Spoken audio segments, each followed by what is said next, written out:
আমার আজকের গল্প শরৎচন্দ্র চট্টোপাধ্যায়ের লেখা অনুরাধা। কন্যার বিবাহযোগ্য বয়সের সম্বন্ধে যত মিথ্যা চালানো যায় চালাইয়াও সীমানা ডিঙ্গাইয়াছে, বিবাহের আশাও শেষ হইয়াছে। ওমা, সে কি কথা হইতে আরম্ভ করিয়া চোখ টিপিয়া কন্যার ছেলে মেয়ের সংখ্যা জিজ্ঞাসা করিয়া এখন আর কেহ রস পায় না। সমাজে এ রসিকতাও বাহুল্য হইয়াছে। এমনি দশা অনুরাধার। অথচ ঘটনা সে যুগের নয়, নিতান্তই আধুনিক কালের। এমন দিনেও যে কেবলমাত্র বন বন ঠিকুজি গোষ্ঠী ও ফুলসিনের যাচাই বাছাই করিতে এমনটা ঘটিল। অনুরাধার বয়স 23 পার হইয়া গেল, বর জুটিল না। কথা সহজে বিশ্বাস হয় না, ঘটনা সত্য। সকালে এই গল্পই চলিতেছিল আজ জমিদারের কাছারিতে। জমিদারের নাম হরিহর ঘোষাল, কলকাতাবাসী। তার ছোট ছেলে বিজয় আসিয়াছে গ্রামে। বিজয় মুখের চুরুটটা নামাইয়া রাখিয়া জিজ্ঞাসা করিল, কি বললে? গগন চাটুর্যের বোন বাড়ি ছাড়বে না? যে লোকটা খবর আনিয়াছিল সে কহিল, বললে যা বলবার ছোটবাবু এলে তাকেই বলব। বিজয় ক্রুদ্ধ হইয়া কহিল, তার বলবার আছে কি? এর মানে তাদের বার করে দিতে আমাকে যেতে হবে নিজে? দিয়ে হবে না। লোকটা চুপ করিয়া রহিল। বিজয় পুনশ্চ কহিল, বলবার তার কিছুই নেই বিনোদ, কিছুই আমি শুনব না। তবু তারই জন্যে আমাকে যেতে হবে তার কাছে। নিজে এসে দুঃখ জানাতে পারবেন না। বিনোদ কহিল, আমি তাও বলেছিলাম। অনুরাধা বললে, আমি ভদ্র গৃহস্থ ঘরের মেয়ে বিনোদা, বাড়ি ছেড়ে যদি বার হতেই হয় তাকে জানিয়ে একেবারেই বার হয়ে যাব, বারবার বাইরে আসতে পারবো না। নাম বললে হে? অনুরাধা? নামের তো দেখি ভারী চটক, তাই বুঝি এখনো অহংকার বুঝল না? আজ্ঞে না, বিনোদ গ্রামের লোক। অনুরাধাদের দুর্দশার ইতিহাস সেই বলিতেছিল, কিন্তু অনতিপূর্ব ইতিহাসেরও একটা অতিপূর্ব ইতিহাস থাকে, সেইটা বলি। এই গ্রামখানির নাম গণেশপুর। একদিন ইহা অনুরাধাদেরই ছিল।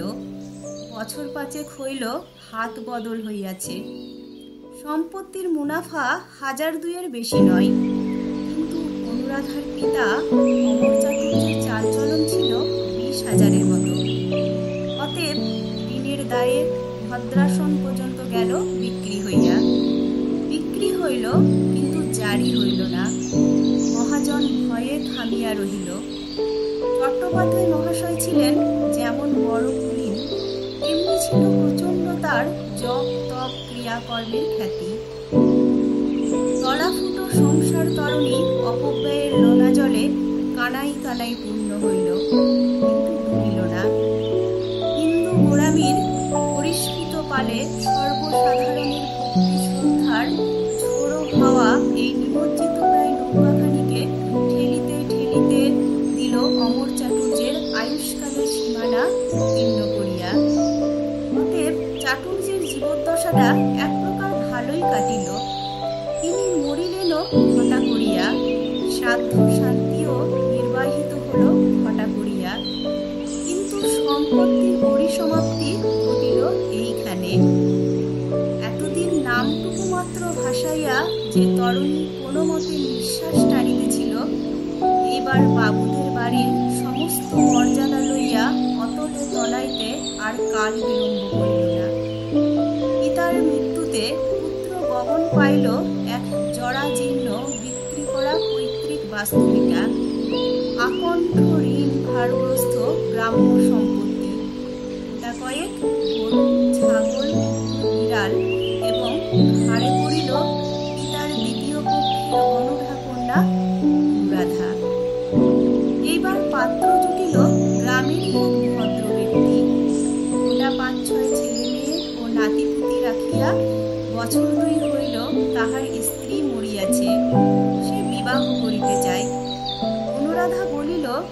দাদা, কপালে রাজপুত্র তো জুটলো না, তুমি এইখানেই আমার বিয়ে দাও। লোকটার টাকা কড়ি আছে, তবু দুটো খেতে করতে পাবো। গগন আশ্চর্য হইয়া কহিল, সে কি কথা? ত্রিলোচন গাঙ্গুলির পয়সা আছে মানি, কিন্তু ওর ঠাকুর দাদা ফুল ভেঙে সতীপুরের চক্রবর্তীদের ঘরে বিয়ে করেছিল, জানিস? ওদের আছে কি? মন বলিল, আর কিছু না থাক, টাকা আছে। ফুল নিয়ে উপোস করার চেয়ে দুমুঠো ভাত ডাল পাওয়া ভালো দাদা। গগন মাথা নাড়িয়ে বলিল, সে হয় না, হবার নয়। কেন নয় বলতো? বাবা ওসব মানতেন, কিন্তু তোমার তো কোনো বালাই নেই। এখানে বলা আবশ্যক, পিতার গোড়ামি পুত্রের ছিল না। মদ্য, মাংস ও আরও একটি আনুষঙ্গিক ব্যাপারে সে সম্পূর্ণ মোহমুক্ত পুরুষ। পত্নী বিয়োগের পরে ভিন্ন পল্লীর কে একটি নিচু জাতীয় স্ত্রীলোক আজও তাহার অভাব মোচন করিতেছে, কথা সকলেই জানে। গগন ইঙ্গিতটা বুঝিল, গর্জিয়া বলিল, আমার বাজে গোড়ামি নেই, কিন্তু কন্যাগত কুলের শাস্ত্রাচার কি তোর জন্য জলাঞ্জলি দিয়ে 14 পুরুষ নরকে ডোবাবো? কৃষ্ণের সন্তান, স্বভাবকুলীন আমরা, যা যা এমন নোংরা কথা আর কখনো মুখে আনিস নে। এই বলিয়া সে রাগ করিয়া চলিয়া গেল। ত্রিলোচন গাঙ্গুলির প্রস্তাবটা এইখানেই চাপা পড়িল। গগন হরিহর ঘোষালকে ধরিয়া পড়িল, কুলীন ব্রাহ্মণকে ঋণমুক্ত করিতে হইবে। কলিকাতায় কাঠের ব্যবসায়ে হরিহর লক্ষপতি ধনী। একদিন তাহার মাতুলালয় ছিল এই গ্রামে। বাল্যে বাবুদের বহু সুদিন তিনি চোখে দেখিয়াছেন। বহু কাজে কর্মে পেট ভরিয়া লুচি মন্ডা আহার করিয়া গেছেন। টাকাটা তাহার পক্ষে বেশি নয়, তিনি সম্মত হইলেন। চাটুর্যেদের সমস্ত ঋণ পরিশোধ করিয়া হরিহর গণেশপুর ক্রয় করিলেন। কুণ্ডুদের বিক্রির টাকা দিয়া ভদ্রাসন ফিরিয়া লইলেন। কেবল মৌখিক শর্ত এই রহিল যে বাহিরের গোটা দুই তিন ঘর কাছারির জন্য ছাড়িয়া দিয়া গগন অন্দরের দিকটায় যেমন বাস করিতেছে তেমনই করিবে। তালুক খরিদ হইল, কিন্তু প্রজারা মানিতে চাহিল না। সম্পত্তি ক্ষুদ্র, আদায় সামান্য, সুতরাং বড় রকমের কোনো ব্যবস্থা করা চলে না। কিন্তু অল্পের মধ্যে কি কৌশল যে গগন ফেলিতে লাগিল। হরিহরের পক্ষের কোনো কর্মচারী গিয়াই গণেশপুরে টিকিতে পারিল না। অবশেষে গগনের নিজেরই প্রস্তাবে সে নিজেই নিযুক্ত হইল কর্মচারী, অর্থাৎ ভূতপূর্ব ভূস্বামী সাজিলেন বর্তমান জমিদারের অবস্থা। মহল শাসনে আসিল, হরিহর হাঁপ ফেলিয়া বাঁচিলেন, কিন্তু আদায়ের দিক দিয়া রহিল যথা পূর্বস্থতা পড়। 1 পয়সা তহবিলে জমা পড়িল না। এমনিভাবে গোলেমালে আরো বছর 2 কাটিল।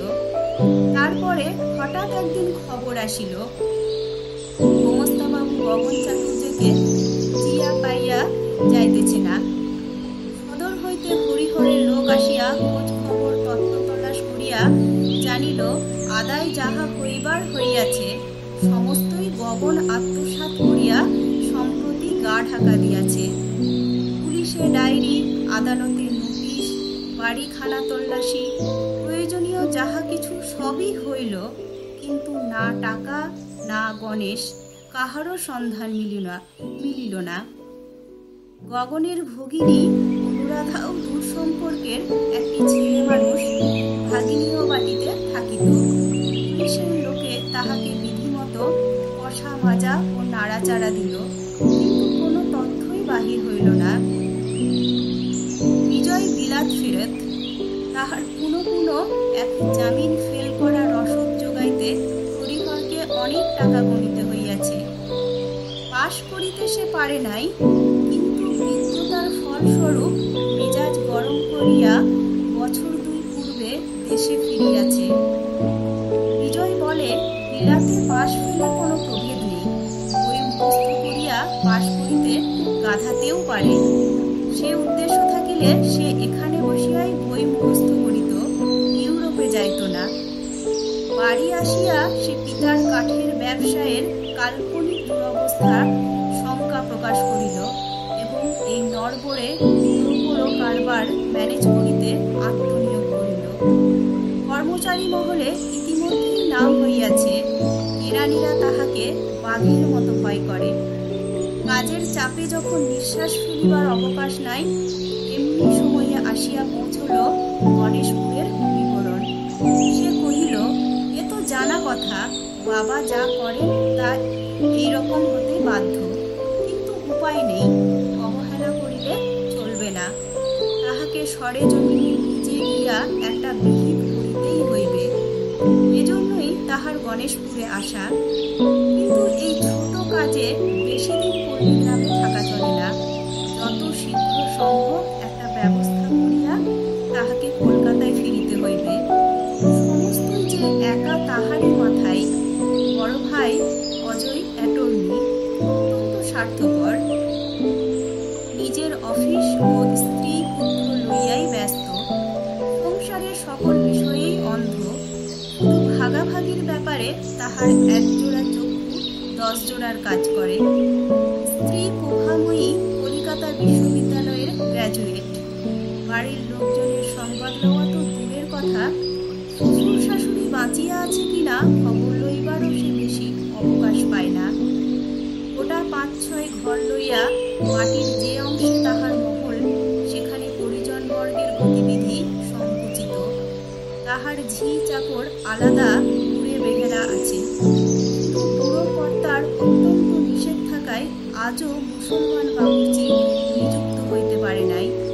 এই অভাবটা প্রভাকে পীড়া দেয়। আশা আছে শ্বশুর মরিলেই ইহার প্রতিকার হইবে। দেবর বিজয়ের প্রতি তাহার চিরদিনই অবজ্ঞা। শুধু বিলাত প্রত্যাবর্তনের পরে মনোভাবের কিঞ্চিত পরিবর্তন দেখা দিয়াছে। 2-4 দিন নিমন্ত্রণ করিয়া নিজে রাঁধিয়া ডিনার খাইয়াছে। সেখানে ছোট বোন অনিতার সহিত বিজয়ের পরিচয় হইয়াছে। এ আবার বিএ পরীক্ষার অনার্সে পাশ করিয়া এমএ পড়ার আয়োজন করিতেছে। বিজয় বিপত্নীক, স্ত্রী মরার পরেই সে বিলাত যায়। সেখানে কি করিয়াছে না করিয়াছে খোঁজ খবর করিবার আবশ্যক নাই। কিন্তু ফিরিয়া পর্যন্ত অনেকদিন দেখা গিয়াছে স্ত্রী জাতি সম্বন্ধে তাহার মেজাজটা কিছু দুঃখ। মা বিবাহের কথা বলাই সে জোর গলায় আপত্তি জানাইয়া তাহাকে নিরস্ত্র করিয়াছিল। তখন হইতে অদ্যবধির প্রসঙ্গটা গোলেমালেই কাটিয়াছে। গণেশপুরে আসিয়া একজন প্রজার সদরের বেতাতুল ঘর লইয়া বিজয় নতুন কাছারি ফাঁদিয়া বসিয়াছে। ফেরেশতার কাগজপত্র গগনের গৃহে যাহা পাওয়া গিয়াছে জোর করিয়া এখানে আনা হইয়াছে এবং এখন চেষ্টা চলিতেছে তাহার ভগিনী অনুরাধা এবং দূর সম্পর্কের সেই ভাগিনীও ছোড়াটাকে বহিষ্কৃত করার। বিনোদ ঘোষের সহিত এইমাত্র সেই পরামর্শই হইতেছিল। কলিকাতা হইতে আসিবার বিজয় সময়ে তাহার 7-8 বছরের ছেলে কুমারকে সঙ্গে আনিয়াছে। পল্লীগ্রামের সাপ ও বিছা ব্যাঙের ভয়ে মা আপত্তি করিলে বিজয় বলিয়াছিল, মা, তোমার বড় বউয়ের প্রসাদে তোমার নাড়ু গোপাল নাতি নাতনির অভাব নেই, কিন্তু এটাকে আর তা করো না, আপদ বিপদে মানুষ হতে দাও। শোনা যায় বিলাতের সাহেবরাও নাকি ঠিক এমনি বলিয়া থাকে, কিন্তু সাহেবদের কথা ছাড়াও এক্ষেত্রে একটু গোপন ব্যাপার আছে। বিজয় যখন বিলাতে, তখন মাতৃহীন ছেলেটার একটু অযত্নেই দিন গিয়াছে। তাহার ভগ্ন স্বাস্থ্য, পিতামহী অধিকাংশ সময়ই থাকেন শয্যাগত। সুতরাং যথেষ্ট বিত্ত বৈভব থাকার সত্ত্বেও কুমারকে দেখিবার কেহ ছিল না। কাজেই দুঃখে কষ্টে সে বেচারা বড় হইয়াছে। বিলাত হইতে বাড়ি ফিরিয়া এই খবরটা বিজয়ের কানে গিয়াছিল।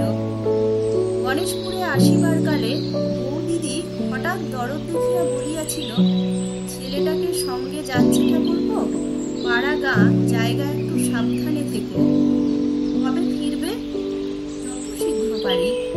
শুনেছি আমাদের সেখানে বাবা কিনেছিলেন, কিন্তু কেনা মানেই থাকা নয় বৌদি। বাড়ি আছে কিন্তু দখল নেই। কিন্তু তুমি যখন নিচে যাচ্ছ ঠাকুরপো, তখন দখলে আসতেও দেরি হবে না। আশা তো তাই করি। দখলে এলে কিন্তু একটা খবর দিও। কেন বৌদি? ইহার উত্তরে প্রভা বলিয়াছিল, এই তো কাছে, পাড়াগাঁ কখনো চোখে দেখিনি, গিয়ে একদিন দেখে আসবো। পুরো কলেজ বন্ধ, সেও হয়তো সঙ্গে যেতে চাইবে। এই প্রস্তাবে বিজয় অত্যন্ত পুলকিত হইয়া বলিয়াছিল, আমি দখল নিয়েই তোমাকে খবর পাঠাবো বৌদি। তখন কিন্তু না বলতে পারবে না, মন্ত্রীকে সঙ্গে নেওয়া চাই। অনিতা যুবতী, সে দেখিতে সুশ্রী ও অনার্সে বিএ পাশ করিয়াছে। সাধারণ স্ত্রী জাতির বিরুদ্ধে বিজয়ের বাদ ছিল